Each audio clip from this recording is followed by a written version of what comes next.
Ngayong araw nga guys ay samahan nyo ako magluto ng tinulang native na manok. At dahil nga hapon na naman mga idol ay ano na naman kaya ang maiulam ngayong gabi. Kaya naman naghanap nga ako dito sa likod ng bahay namin ay nakita ko nga itong manok na maaga dumapo dito sa kahoy ng pili. Parang sinyalis na ito na maiulam na kami. Kaya naman magicin ko na nga ito. Nahuli ko na nga dito yung manok mga idol at hindi ko na nga pinakita yung pagkatay namin at baka makilala pa ng may-ari.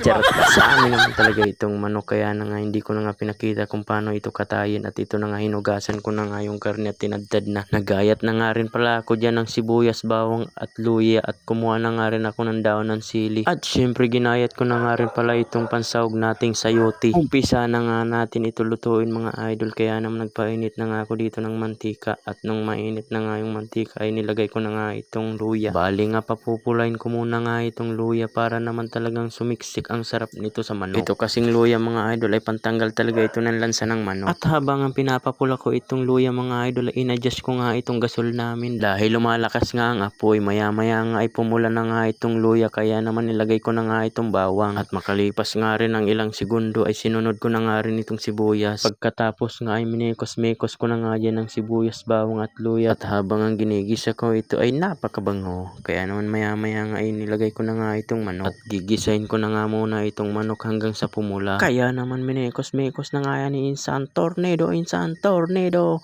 Mekos-mekos na yan ni Insan para sobra na sarap yan Insan, sobra na. At pagkatapos nga mamekos-mekos yan dyan ni Insan ay hihintayin ko na nga lang itong pumula ang karne. Makalipas nga ang ilang minuto ay pumula-pula na nga itong karne at nilagyan ko na nga itong isang drum na sabaw. Charot lang. Bali nga nilagyan ko na nga ito ng isang pitsil na tubig at para naman marami ang sabaw. Ang kagandahan kasi dito sa native na manok at kahit marami ang sabaw dito ay talaga namang napakalasa pa. Hindi tulad ng 45 days na manok ay hindi masarap nga itinula. Pakalagay ko nga dyan ng tubig ay nilagyan ko na nga rin pala ito ng paminta at patis. Konting asin at magic sarap at pinakulo ko na nga ito ng mga ilang minuto hanggang sa lumambot nga itong karne. At makalipas nga ang ilang minuto lumambot na nga itong karne at nilagay ko na nga itong ricadong sayote. At minekos-mekos ko na nga ito mga idol. Ito talaga ang partner nitong tinola, itong sayote. Pwede naman sana yung papaya kaya lang walang bunga yung papaya namin dito kaya naman sayote na nga lang ang binili namin. At habang minekos-mekos ko na nga ito mga idol ay talaga naman yung sabaw naninilaw-nilaw. Nung lumambot na nga itong sayote mga idol ay nilagay ko na nga itong daon ng sili. Isa rin kasi itong pampalasa dito sa tinulang manok. Pag ako kasi talaga nagtitinula mga idol ay maraming dahon ng sili ang nilalagay ko dito para talagang malasa. Nilalagyan ko nga rin yan ng bunga ng sili para maanghang ng konti. At luto na nga ang tinula natin mga idol. At kanina nga mga bandang alas 7 mga idol ay bumisita nga si Haring Pagong.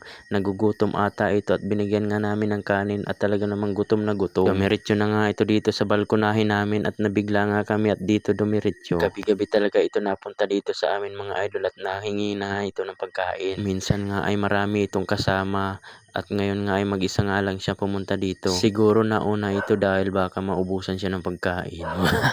Mababait kasi itong mga pagong na napunta dito sa amin mga idol. Hindi nga ito takot sa tao at nalapit pa nga ito sa amin. Pag hindi mo nga agad ito nabigyan ng pagkain ay pupunta sa may paahan mo. Hanggang dito na nga lang pala ang video ko mga idol kaya naman bye bye!